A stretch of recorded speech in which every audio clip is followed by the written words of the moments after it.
A program by Atheist Society of Knoxville and the Rationalists of East Tennessee. I am Infidel Pharaoh.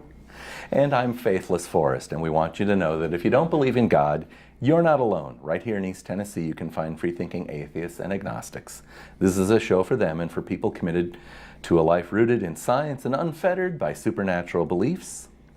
And today's show is, I guess, non-believers next door. All right. Also a note, there is no, phones are not working today, so you can find us on Freethought Forum Knoxville at Facebook. We'll be monitoring the messages. Yeah, we'll be trying to monitor that. Before we begin, we want to tell the viewer about the show sponsors. All right. The Atheist Society of Knoxville frequently has a fun meetup at a bar or eatery.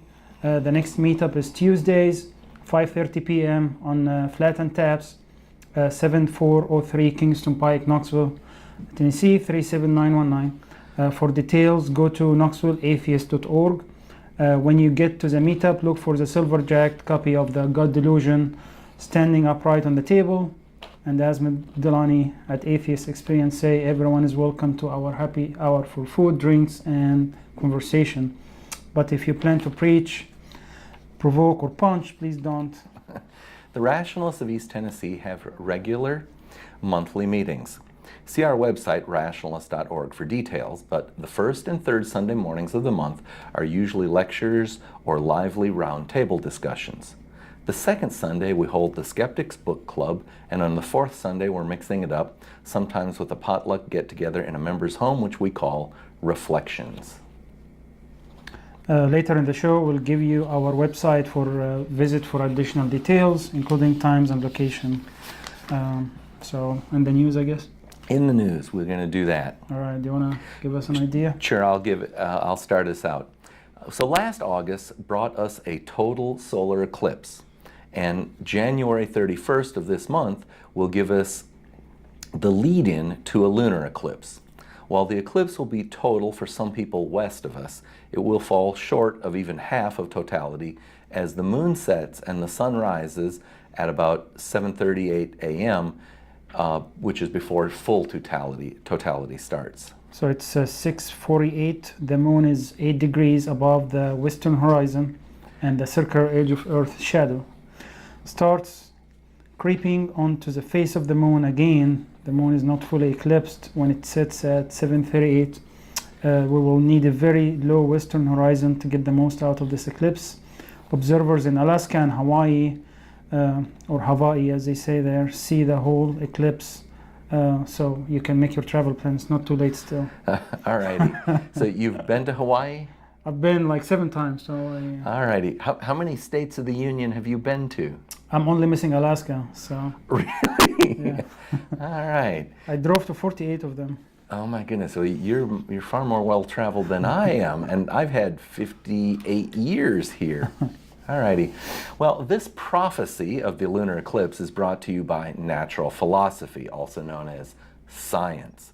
Remember, the Bible says you can pray and move mountains, but still we wait.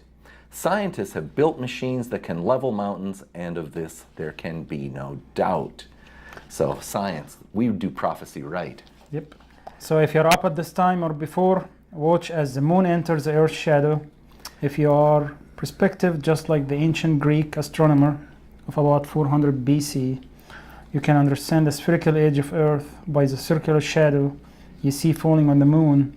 This shadow shows the Earth to be about 4 times the size of the moon. Yeah, so that's something important. A lot of people don't understand that the ancient Greeks actually figured out the size of the Earth. They figured out the size of the moon and the ratio of the two. And so from that, they could then also estimate how far the moon was away. And you know, This didn't require anything more accurate than measuring angles to, around, something around half a degree. The moon is about half a degree in size, of apparent visual size, and then pacing out some distance on the surface of the Earth. Well, that happened. Do you know where that happened? No, where? In Egypt. Oh, really? Yep. So Alexandria? yes, that was one point, and then Syene, which is modern day Aswan, Okay. was the other point, and if you pace that out, it's around I forget if it's 500 miles or 500 stadia, which is the ancient Greek measure, but it's about and the angle between the two is about 7, maybe 7.5 degrees, which is 1/50th of a circle. And if you take that distance and multiply it by 50, you have a measure of the circumference of the Earth that is within 1%. It's an amazingly good measurement for people who essentially did it by taking steps. Yeah. But there are people who offer an alternative. Many of these same people who deny the great age of the Earth, Neil and Buzz leaving footprints on the moon, and the common ancestry of humans, fish, sponges, and daffodils have another idea. The idea that Earth is flat and that NASA and others have been deceiving people. If they're right, they should see quite a different eclipse when the shadow of the Earth lands on the moon. And I think we may have a full screen version of this as well. Yeah, there we go. So if your mom leads the side. So viewers, which do you think it'll be? Will we see the flat Earth? And you see what the Earth's supported on there, Mom? Turtle. Well, but in between, Oh, it's elephants. that's an elephant. Oh yeah, elephants. Yeah. And I think there's some dispute over that, because shouldn't it be like turtles all the way down? I'm not sure actually. One thing I know, the rocket launch for the flat Earth guy got delayed. So Yeah. That was kind of a amazingly preposterous thing. Like, what does he think he's going to do with a rocket launch? But all right. I suspect that actually he achieved his mission, which is he was trying to collect funds. absolutely, I think that's what it is. All righty. Well, I'm actually a substitute host here. We've had traffic, and I'm not sure if the real host is here or not. If he is, what we will do, I guess, Sam, why don't you take us to a commercial break? I'll say bye to the viewers, and when the Pharaoh comes back, he'll have another host with him.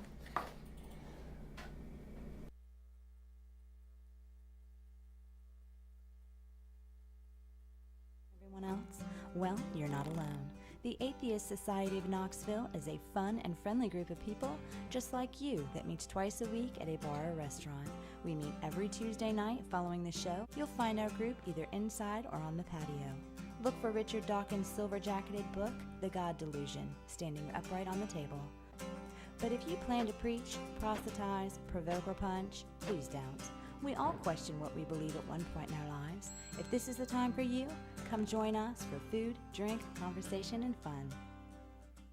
Do you find stories of talking snakes laughable? Do you prefer the scientific method over supernatural beliefs? Are you concerned about religious leaders and organizations imposing their values and rules on your body, your family, and the rest of our society? Well, take comfort in the fact that you're not alone. The Rationalists of East Tennessee meets for fellowship and provides a forum for people who support skeptical thinking and rational discussion of these and other issues. To find out more information or to find out about our next meeting, visit us on the web at www.rationalist.org.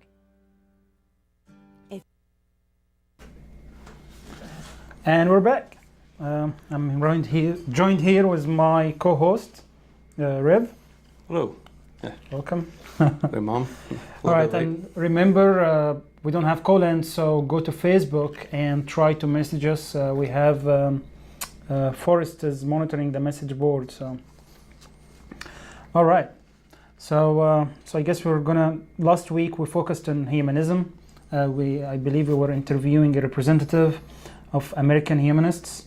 We must assume at least one new viewer today. So let's start maybe with some basic definitions. Do you want to Sure, we'll go with it. talk about what is humanism, maybe a little bit? Right. Well, of course, depends on who you ask, time of the day, and so on and so on. But I think a generalized view, kind of following on what was last program was just to follow on how we use reason. We're grounded in reason and using the scientific method to discern reality as best we can, and use empathy as a basis to determine how to treat people. How do we lessen pain? You know, there's a quote from Dan Barker, to go through life reducing pain or reducing suffering, something like that. It's just taking that broader perspective rather than, well, this book tells me this, therefore. It's just a constant process of improving yourself, expanding your knowledge, and making the best life possible insofar as we can. So is it mutually exclusive with atheism or agnosticism or other religion? So it's more encompassing concept. Right. Yeah, I think you can have humanistic notions and qualities, I guess, and the way you interact with the people in your life, even if, I mean, it's a bit problematic, I think, if you have the cognitive dissonance of this book says this, but I find it repugnant, but I should also do this. That's a problem. But you can still be, I think, humanistic in your approach to things, even if you're battling with this belief or that belief. True. So I will just go back to your definition because you mentioned the scientific method. So what before the establishment of the scientific method? Because I believe actually the humanistic values is basically tied with human sincere, basically evolution with this higher cognitive abilities, and start gathering into societies and trying to put together basically the basis for how we're going to govern our societies and how we're going to treat each other. I think that maybe that's where that started. And Kant also had a good bit in there as well, talking about that you should never, people should always be a means unto themselves, never merely an ends, always a means unto themselves. Part of some of his categorical imperatives. I think the line skews a little bit in terms of how you should act moment to moment, right? There's the classic example of what do you do if it's World War II and you're a German citizen and you're a housing some Jewish, and what do you do? Well, one of the first, kind of a segue into categorical imperatives, or at least a footnote, is that he would say you should always maintain the same standards in this circumstance as you would in that circumstance, which can get it muddy when you look at, well, are you saying that you should just, sure, I had them upstairs, go take them from this house and do what you will with them. I think that's barbaric to do, with a negative connotation on barbarians, not in a that all barbarians are. But I got lost. Well, yeah, so actually, that's really an interesting point. So there is some values that can supersede other values in certain situations. That's what you're trying to say. Right. It's a play-by-play with empathy being the notion you need to keep in mind to think about at all times. Yeah. Okay. So maybe we can define what is atheism. That's well. I have a thing, but let me ask you. Maybe I have a take on it, but what would you define it on? Atheism? Right, atheism. Yeah. I see atheism as another form of religion. I see agnosticism as a higher, more general, and that's how I define myself. Because agnosticism is more basically I cannot prove and I cannot disprove, and so whereas atheism you can say I am 100% certain and that this is fault or this is not fault. Right. Well, and agnosticism, from my perspective, and I would like to hear more your perspective, you can say I'm 99.9999% sure. but you're not at this 100% sure yet. So I would love to hear more your take about it. Well, it kind of go along with that. It kind of reminds me of Richard Dawkins, how he says, on the scale of 1 to 7, he's like a 6 out of a 7 with confidence, but he's not quite confident. Yeah. Confident. It kind of goes back to the thing. If you look at the traditional paradigm that I and many other people grew up with, right, was you have atheism on the one end, theism on another, and agnosticism in the middle. As I've learned over time, I think it's more of a box metric, where you have Gnosticism addressing knowledge, and you have theism addressing a belief in a supernatural entity capable of cosmic creation and necessary contingency, as Anselm might argue. Mm-hmm. So when you break it down, I think most people, whether they know it or not, are agnostic atheists in respect to everything else. Absolutely. I mean, and that awe is the Greek adjective on there, where, I think atheism is a kind of placeholder. It's just it's a temporary footnote until more and more and more people come on board with the notion of, well, no, we don't know. All we can do is observe and, test things. Until then, we just call it atheism. Because you wouldn't call someone, you're an awe doctor, or you're an awe lawyer. I mean, it's just, it's negating whatever the claim is and assuming the null hypothesis, which is you don't know. Yep. And it's true, for a Christian or a Muslim, they are atheists in regards to the other religions. So right. They are, atheists in these regards. Right. You tell someone, it's one of the things I find, it can be taken as snide, but I think it's important to think when it's often where you can talk to people in settings where you're not in risk of, having high confrontations and possibly, violence and so on, depending on the time and setting. I like to kind of throw it back in the sense of someone saying, well, if not this, what else could it be? Then I would typically say, well, I don't know, but what about the pagan notion? Mm-hmm. What about the Hindu notion? Mm-hmm. Or what about the Gnostic notion, which kind of won out in the battle of, it lost out in the battle of competing, religious systems. And they would say, well, they have the wrong idea. Okay, well, from their perspective, you have the wrong idea. I mean, this is classic, right? It's like a broken record at that point, but it seems like that whole point, it just becomes the main driving, becomes the local point. People get in an echo chamber of, this is the only religion there is.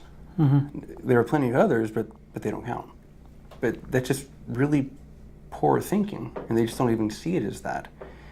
So I try to make that point, and it's not always welcome. It's usually met with some vitriol, but that's unfortunate. Yeah. Yeah, and it's worth noting, I think, is even though you're talking about atheism or agnosticism, again, the humanitarian values are what's basically governing our reactions or our interactions with each other. I believe that a religion hijacked a lot of these humanistic views, and they tie it to themselves, that it's coming from this supernatural, whereas it's actually driven. I believe we had previous show we spoke about that. Some of it is actually driven by how human evolved, and it's tied with human evolution.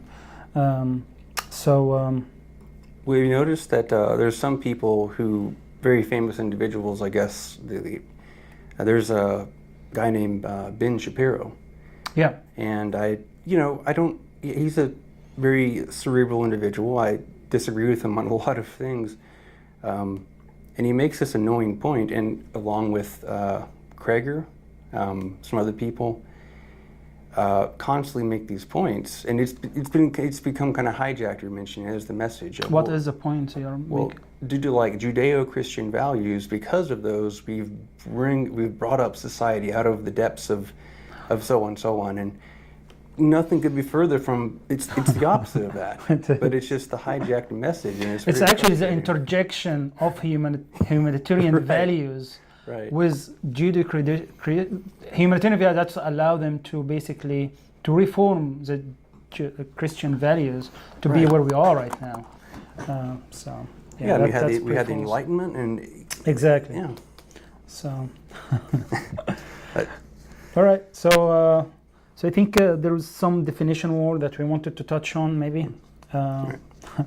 Like, oh wait, there is also the natural worldview. Right. All right. Do you want to touch on that? I mean, I don't have a textbook definition on hand, but it's just, but I understand it. But it's kind of an extension of the null hypothesis. Okay. You know, we take science in a broad term. I take the scientific method.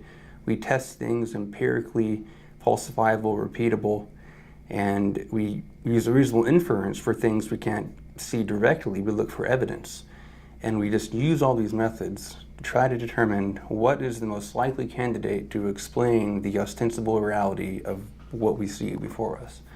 And then you get this, we have geology, we have zoology, we have abiogenesis, which, you know, goes before, we have astronomy, we have so on, so on, so on, so on. And it's just that, I guess you could call it materialism. That might be a way to look at it. The materialistic view of something is what it is. Mm-hmm. And until we have evidence or some kind of argument that begs us to look further into it beyond what we've already spent thousands, you know, of years looking into already, before the age of modern science, it is, as far as we can tell, what we understand from science. So I'm going to throw in something here. Isn't it this limiting, though, to actually reducing our human abilities to more of... So if all what you're thinking about is just the materialistic, let's say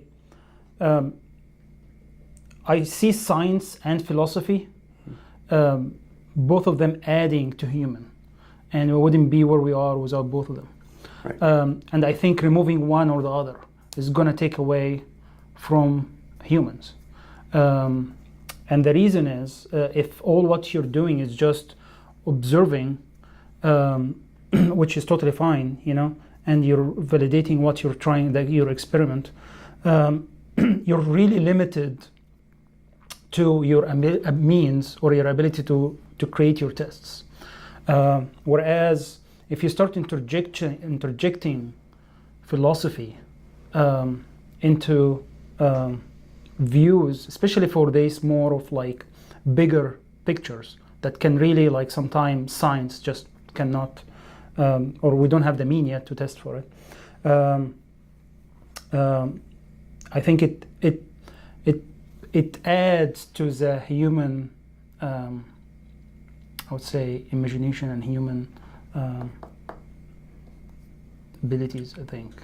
Right. Well, kind of the extension of the empathy and how we have our, you know, it builds into our imagination. It goes into the neuroscience of, you know, synapses and firing neurons to at such the rate that they are, so much more complex. You could say a higher consciousness, like from, you know, other animals that, so far as we can tell, don't have that same capacity to think and far and beyond the next day. You know, we're planning out 20 years in the future. They're thinking based on instincts, so far as we can tell. I mean, some break the mold. You have octopuses, you have, or octopi, as some people might say.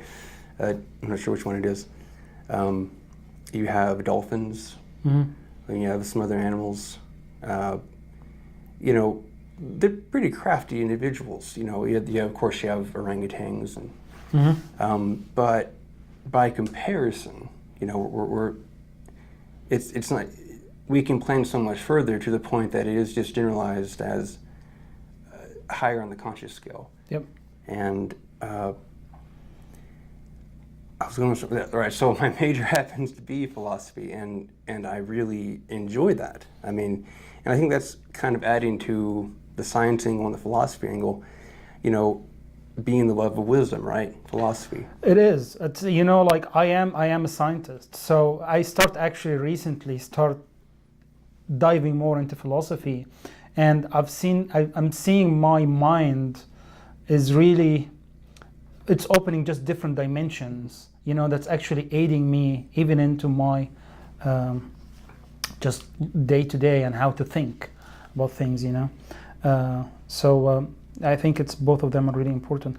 So let's maybe touch on some definitions. We have, based on these like 4 things we spoke about, maybe what is the definition of evil? And right. That speaking of philosophy, that brings up the Euthyphro, right? Yeah. Classic dilemma, where Euthyphro is in the dialogues as it goes is asking a man who is accusing his father, trying to bring justice upon him, right? He's asking him, is this, you know, justice? And of course it's justice. Well, why is it justice? Well, because that's what the laws are, and the laws are in concordance of what the gods demand. To do what the gods demand is to be pious, and so on and so on. It goes down this chain of if then why chain, and eventually get back to the point of, well, define piety, and it's what the gods demand. It's in being concordant with what the gods command. It's being pious. So if the gods were to decide to say do this instead of that, would that be pious? Or would it not be something beyond what the gods command? You know, is morality in this bowl remove that the gods dip into for prescription, or are the gods administering the bowl from their own manifestations? I mean, I'm wording that poorly, but you know, it's a horn, right? It's a horn in philosophy. You got to take one because you can't not. It's from which way you're looking at it. And it's a long, contrived way to getting at evil being, perhaps evil, as I would see it, would be causing unnecessary and egregious suffering and pain and undue difficulty in a given circumstance. And the good might be the opposite of that. I mean, but a religion might have it, that's what the book says, therefore. so how does it tie to morality? Well, in regards to this definition, like, right, that's right. I pulled out morality without, it was jumping ahead a bit, right? With morality, I guess would be kind of where you judge everything, right? It'd be the pool, and inside that pool you have your different elements. You know, you have, you know, your sin, good, evil. It's the barometer in which we decide, is this action, I guess you're defining oughts, I guess at that point. You know, ought we do this or ought we not do that? And I don't think there is an oughtness objectively. I think it's just constant observation of what causes pain, what doesn't cause pain, and then lean towards the side that doesn't cause pain, while bearing in mind the overall picture of what pain is being done here and what pain is being done there. when you're talking about pain, you're talking about inflicting pain on other being. Emotional pain, physical pain, Yeah. Difficulties, financial, anything. Yeah. Yeah. So it's at the end, it's basically bounded by how are you treating. So morality does not exist outside the individual if there is no interaction with other people.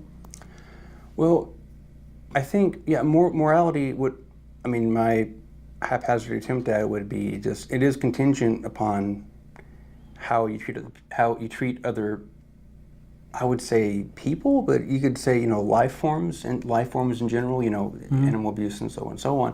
I would say it's determined also on their capacity to suffer pain, right? Because you could smash this laptop and everything, and would that be moral or immoral, right? It doesn't feel pain, so that would go into it.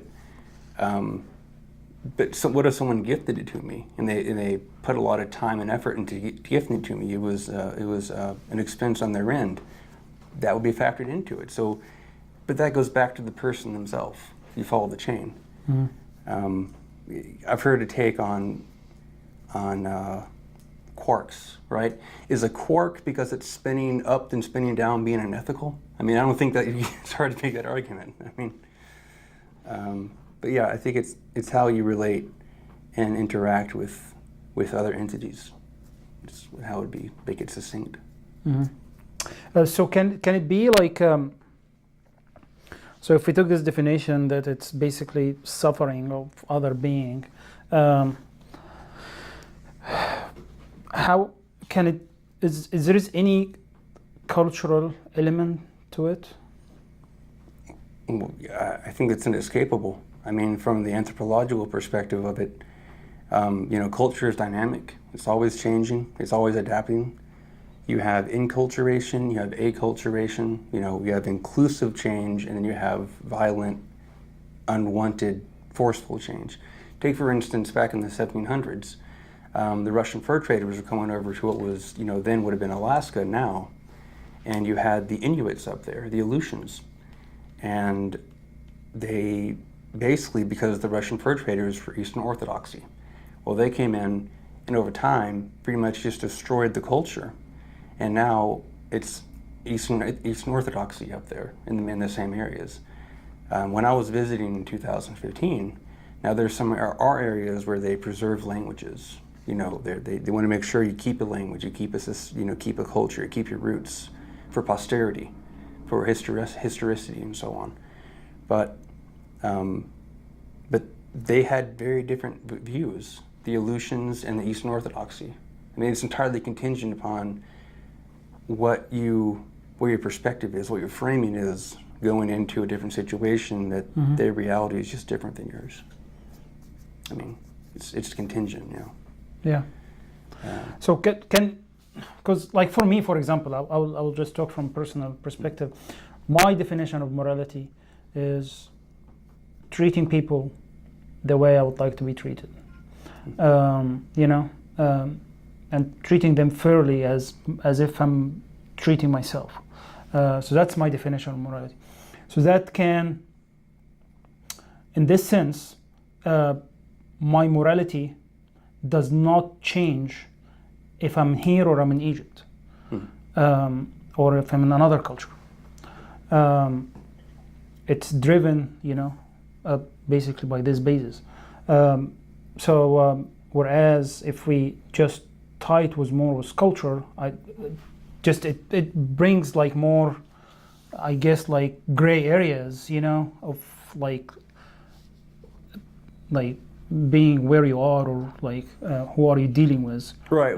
Let me clarify myself, qualify what I was saying. I think I inadvertently said what wasn't the opposite of what I was trying to say to a point. Not that we should look at a society and see these things happening and saying, well, that's all fine. And they might be very violent and all these things, and just say, well, that's fine. I'm not saying that at all. I'm saying from the aspect of acculturation and inculturation, that interaction of merging would be contingent upon what they came from. That's what I was getting at. But okay. But no, I agree. I think it rests regardless, and I like the way you put it. Basically, just doing unto others, and so the golden rule, right? Going back to, you have the social contract from one end. You have the golden rule from Zoroastrianism on another end. It's all saying the same thing, and they're dependent historically for societies to advance. If you don't have something like that, you're going to have anarchy, and it's a process. Yep. So actually, if we take existing religions, for example, Islam or Christianity, and try to project them into this definition we're just talking in, we'll see, like, for example, the concept of questioning and a concept of hell, that is immoral, that the concept of immortal suffering because of decisions that you took. So. Well, and that's interesting. I think a really good point to make on the hell aspect, and I would say even extend that to possibly the heaven aspect of it. It just, it depends on how benevolent the entity was, right? Mm-hmm. Assuming that was the case. It seems to me, and feel free to say I'm crazy on this, but not that's the wrong word. Just completely out of touch with it on this point, but it seems to me that an action you take in this ostensibly mortal life that would therefore have ramifications going into eternity, which is a concept I don't think we can really imagine. We can have a picture of eternity. We can try to imagine, further extrapolation, right? You can imagine yourself 100 years. Okay, you can get the picture in your head. You can imagine 1,000 years after some thinking about it, going through the process of this is what I would do for the first 500 years, and and this is what I would do for the next 1,000 years and 2,000 years. But once you're getting into eons, it's very difficult to, I think, imagine a constant state of just endless pain and so on because of a thing perhaps you did at one point. Yeah. All right. So I think we have a Facebook actually comment. So let's. Can we read that? Oops, sorry. Do you want to read it?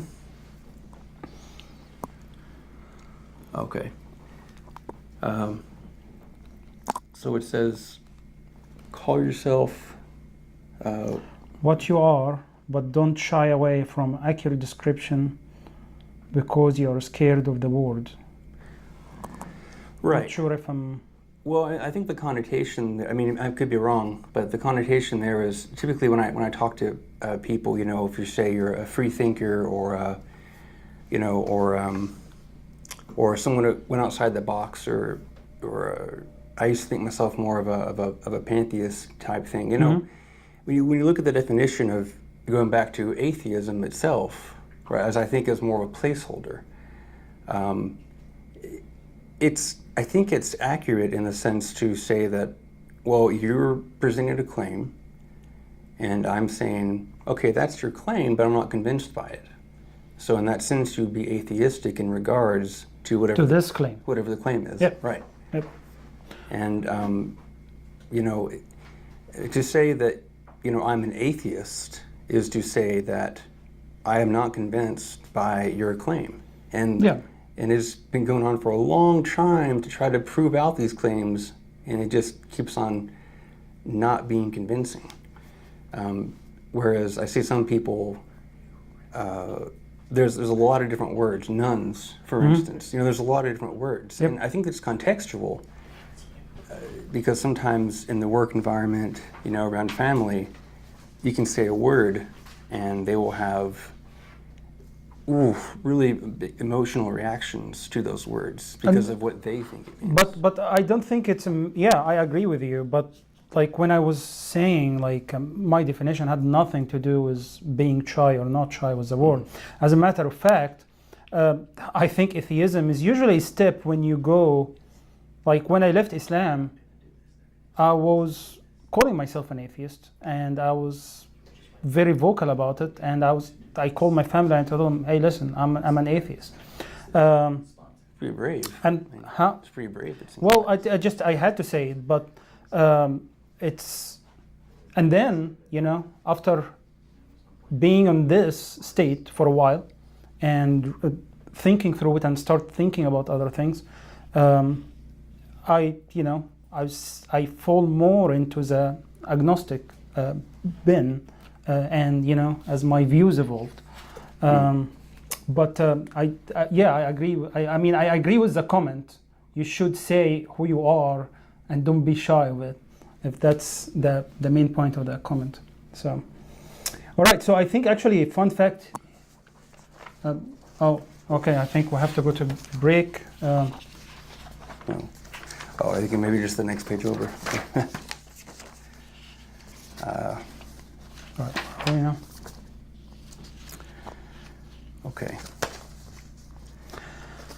All right, so I just want to mention one fun fact here, because I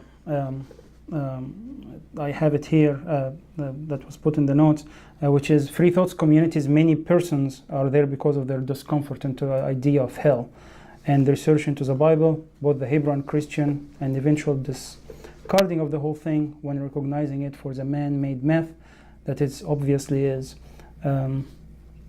I think there is a Dan Barker book which is Losing Faith, and Faith is a good example of such story, and it's on Amazon. Okay, so.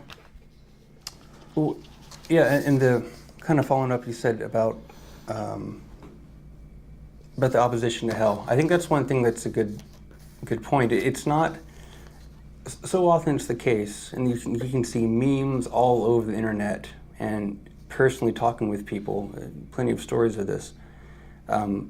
Often the assumption is that, well, you're just angry at God, or you're just, and that's just a fundamental difference in the thought process.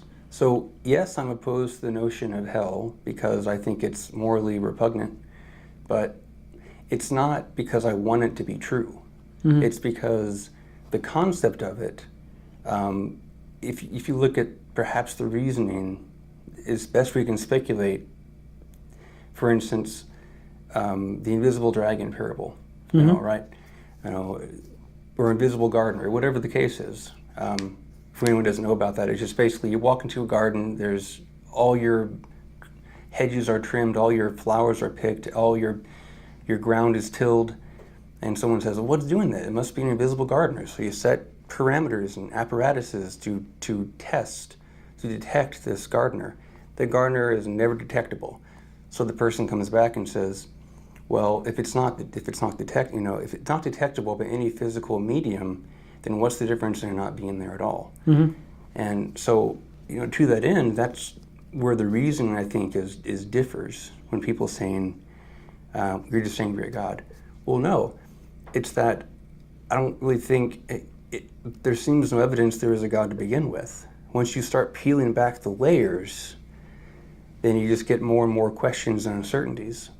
And to appeal to that as, well, what if? That's the Pascal's wager, what if? Even there's a 0.0001% chance. Yeah, you can keep saying what if right. all the time. Yeah, I mean, if you're talking about Pascal wager, it's basically the point is, even if you're talking about the point, let's say 20%, is it worth it? I think it's worth it. So. Well, I mean, I get that. I mean, it's like, for instance, Pascal had his framework built around around Christianity. Mm-hmm. What if Pascal had made his? Let's say he was, born in Bangladesh, mm-hmm. and he made his assertion, from that perspective. Would it be different? What if, or for instance, let's say he was Buddhist. Let's say he made the Pascals from that point, from Buddhist perspective. That changes the ballgame. Mm-hmm. And let's say a pagan, that changes the ballgame. So it's all about a factor of how you frame it, I think. Yes. And all right, so, but I guess this time take a little break here. Yep.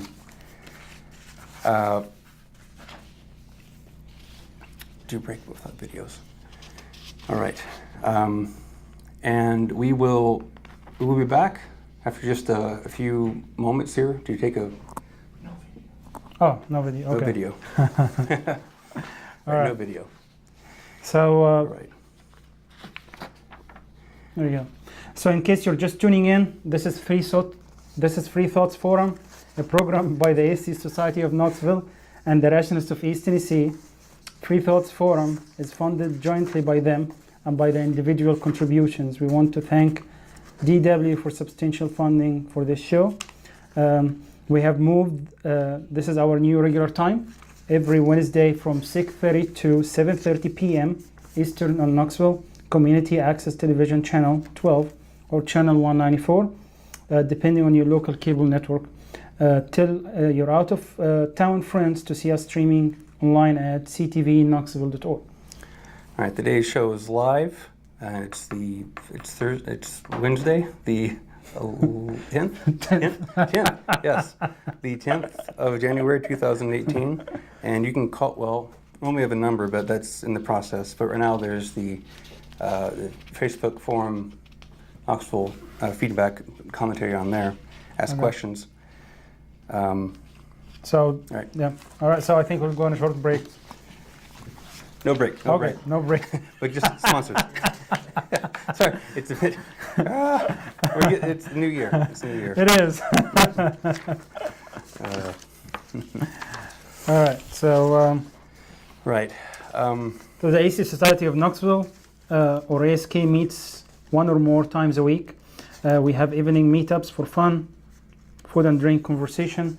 Find us online at knoxvilleatheist.org. The purpose of the ASK group is to supply a venue for community, camaraderie, and outreach to atheists, agnostics, and free thinkers, and other like-minded persons in the East Tennessee area. Our regular Tuesday meeting is 5:30 p.m. at Flat and Tabs, 7403 Kingston Pike, Knoxville, Tennessee 37919. All right. This Saturday, weather permitting, volunteers from the RET, that's Rationalist East Tennessee, will work the Adopt a Highway that they maintain on Pale Super Parkway. And then the following day, we'll have the Skeptics Book Club. The second Sunday of most month is the Rationalists of East Tennessee Skeptics Book Club. The book for January is Mind, A Journey to the Heart of Being Human by Daniel J. Siegel. Meet on the second Sunday, January 14th at 2 p.m. The public is invited to participate. You need not have read the book to attend, but of course it helps. Visit rationalist.org to find the rest of the calendar of books and join us at our location, Books A Million, 8513 Kingston Pike, Knoxville, Tennessee. And the RET third Sunday meet this January will feature a DVD presentation from the Skeptic Society Distinguished Lecture Series by Dr. Charles Adler titled Wizards, Aliens, and Starships, Physics and Math and Fantasy and Science Fiction. And again, that's www.rationalist.org for times and locations. That sounds like an interesting book. I'm excited for that, I am. I'm excited for both, for the book club, for the meet. Really enjoy those. All right. So let's get back to the program. All right. So let's see where we stopped. It's been a little bit kind of all over the place because it's such a big topic that it is really a big topic, and again there is so many aspects of it that really. But we know. Let's try to. Well, if I can find it. Here we go. Okay. So we were talking about hell. Right. Maybe we can talk a little bit about heaven since we spoke about hell. Right. It's the opposite. Right. So, and there are all kinds of versions, right? There's the Mormon version. There's the Hindu version of well, I was getting confused with Buddhism, Hinduism, because there's some overlaying factors there. You have karma as a factor into it, and you're born, and so on. You just keep on higher and higher life forms. You have your pagan version, so on and so on. But one of my favorites, the Egyptians, right, is one of my favorite. And honestly, that kind of, if you had to have it, it seems maybe the most just. Because if you had to have this arbiter at the end of your life say, you did these bad things and you did these good things, and you weigh it to the weight of a soul, the feather of your soul. And if it weighs more, weighs less, you're destroyed on the spot, or you go into a paradise of Niles and by the reeds and eating pizza, and it's been described. I forget how it's strung together there, but it sounds nice. Yeah, it is, and as childish as the concept of hell sound to me, the concept of heaven sound more childish. It's right. That goes back to that reasoning part of it, right? Yeah, especially like if I look, for example, at the Muslim heaven, where you come back and you have rivers of wine and milk, and you have your 72 virgins, and you're living in endless orgasm, and and you can see whoever wrote this heaven, they were basically horny men, and they were basically don't have all what they put in heaven. So they didn't have water, they didn't have this and that. So I was like, okay, we're gonna put all this, and that's it, Well, yeah, the whole thing with the heaven, I mean, the 72, and so on, that it really kind of goes down to what they were thinking when they wrote it. Because what if that wasn't someone's particular pursuit in life? Well, I mean, do they get it anyway? And where do they come from? Where is this ethereal matter that is it just everything is just spoken kind of in a silent incantation? I mean,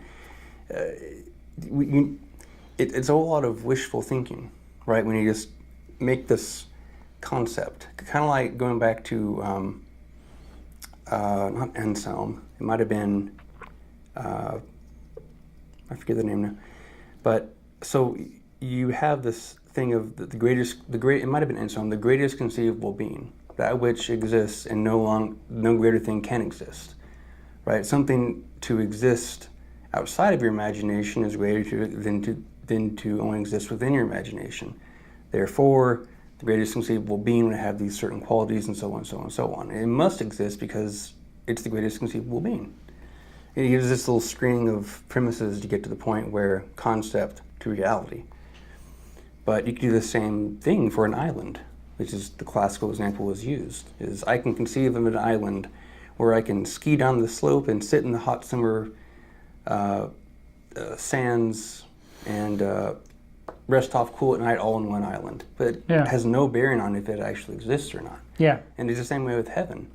It can be a nice notion to think that you can go in there and meet with all your family, and it really pulls on the emotional part of it.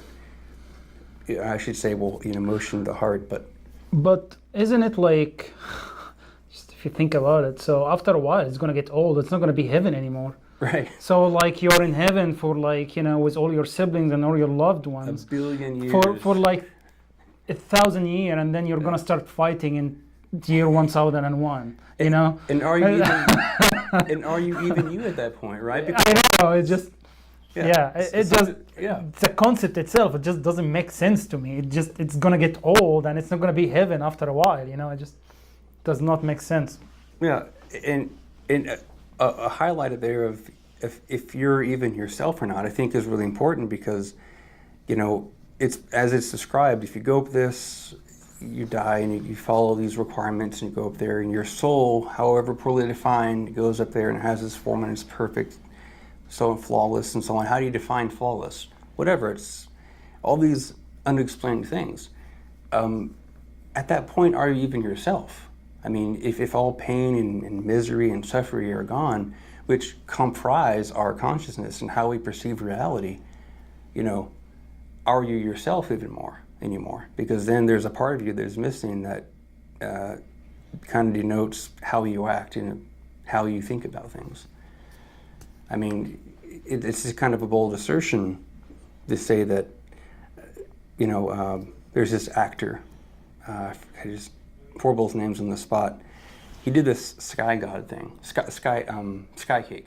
Mm-hmm. There's a comedy skit about it, and the joke goes that back at the dawn of man, it was violent, it was cruel, there was no justice, it was as biggest and strongest ruled the land.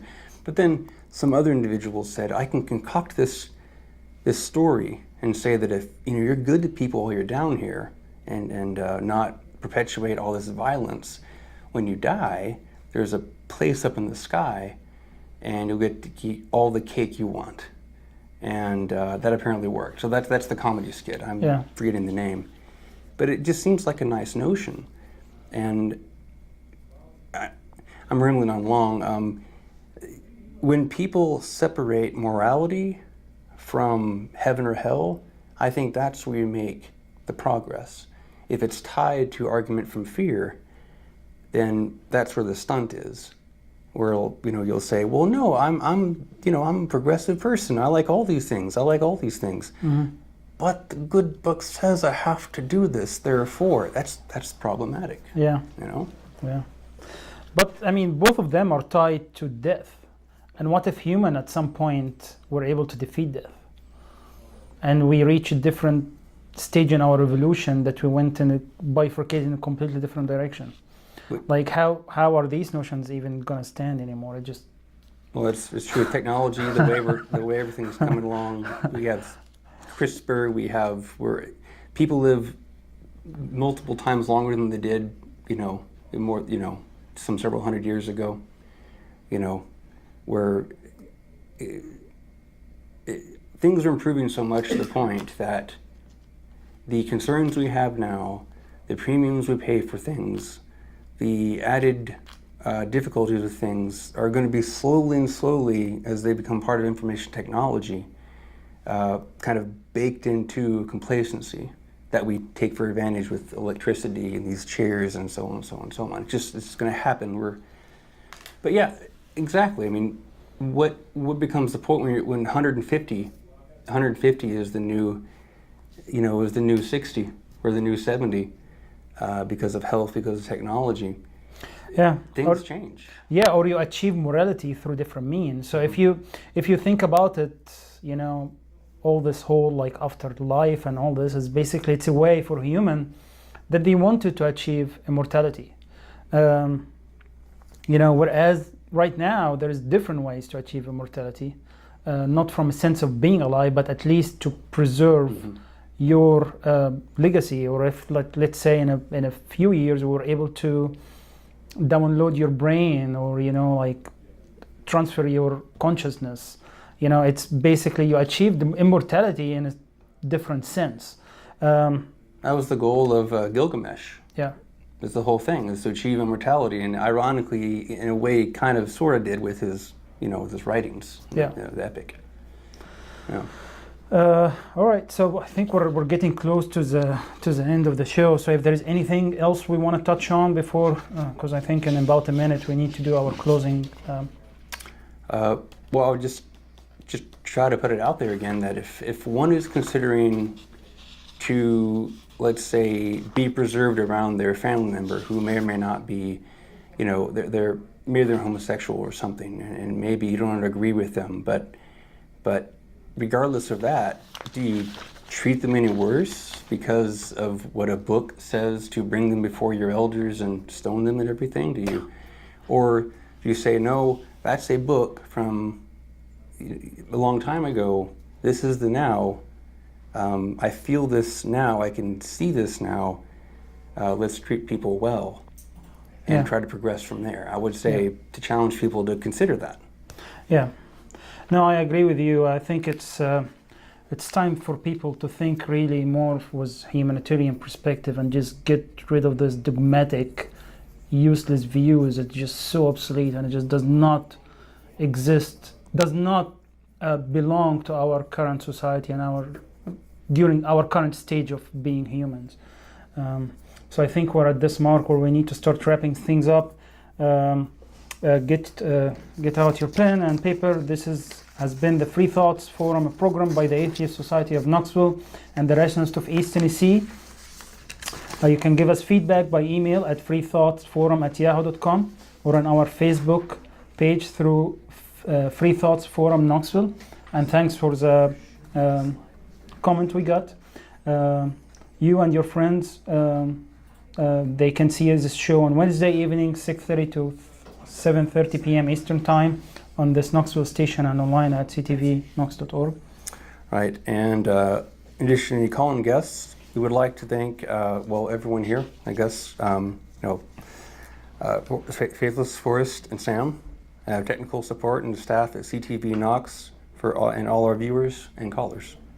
None those who identify with no religion and the fastest growing religious group in America, right here in East Tennessee, the Atheist Society of Knoxville and the residents of East Tennessee are places you can find fellowship and fun, and you are not